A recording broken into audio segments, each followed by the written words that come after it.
Guys चलो आज देखते हैं ऑफिस वाली मम्मी आज क्या कर रही हैं। क्या कर रहे हो?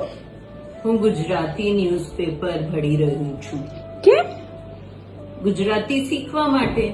મને ગુજરાતી નથી આવડતી। કેમ તમારે ગુજરાતી શીખવું છે? એટલા વર્ષ ગુજરાતમાં રહું છું તો ગુજરાતી તો આવવાનું છે ને। સરસ સરસ। સહી કહ્યો કે ગલત?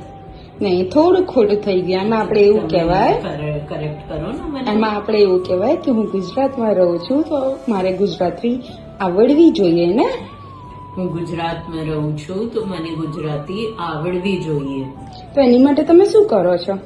એની માટે હું આ નાની નાની ચોપડીયા લાવ્યા હતા।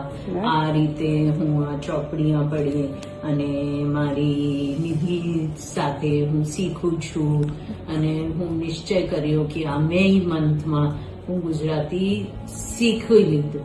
અરે વાહ, સરસ સરસ। તમે તો મોટિવેશન થઈ ગયા કે કોઈ બી વસ્તુ શીખવાની કોઈ ઉંમર હોતી નહીં।